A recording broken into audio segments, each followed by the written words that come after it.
चला चाट कसा बनवायचा हे बघूया। या ठिकाणी मी चणे घेतलेले आहे, याचे 5 ते 6 शिट्ट्या करून छान शिजवून घेतलेले आहे। या ठिकाणी बारीक चिरलेला कांदा, बारीक चिरलेली काकडी, बारीक चिरलेले टोमॅटो, अर्ध लिंबू, बारीक चिरलेली कोथिंबीर घेतलेली आहे। आता एका बाउलमध्ये आपण हे चणे काढून घेणार आहोत, जेणेकरून आपल्याला हलवण्यासाठी छान जागा मिळू शकेल।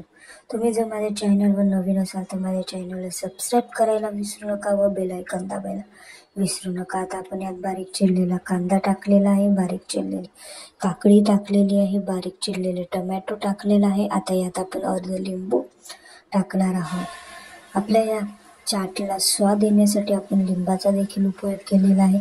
आता त्यावर आपण सजवण्यासाठी छानपैकी कोथिंबीर टाकलेली आहे, ज्याने आपली चाट ही छान रंगीबेरंगी दिसेल।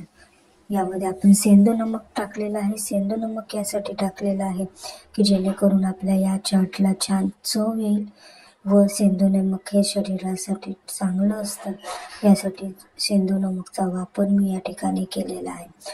तुम्ही जर माझ्या चॅनलवर नवीन असाल तर सबस्क्राईब करायला विसरू नका व बेल आयकॉन दाबायला विसरू नका, जेणेकरून मी जे नवनवीन व्हिडिओ टाकते ते सर्वप्रथम तुम्हाला बघायला मिळतील।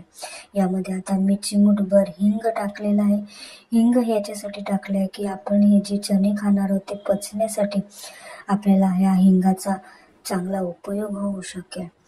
तुम्हाला माझी रेसिपी ही कशी वाटत असते हे मला माझ्या कमेंट्स बॉक्समध्ये सांगत जा व यात काही सुधारणा करायची असेल ते देखील सांगत जा। Thank you so much.